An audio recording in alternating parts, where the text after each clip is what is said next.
finally આપણે પહોંચી ગયા જ્યાં ખોડિયારમાંનું મંદિર છે ત્યાં આપણે પહોંચવાના છે અત્યારે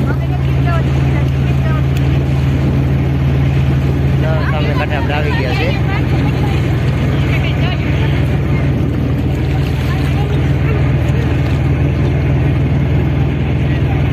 ત્યારે આ કાંઠે આપણે ઉતરીને આખી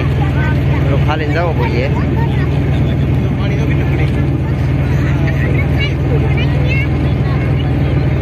અહીંયા પણ માણસો રહે છે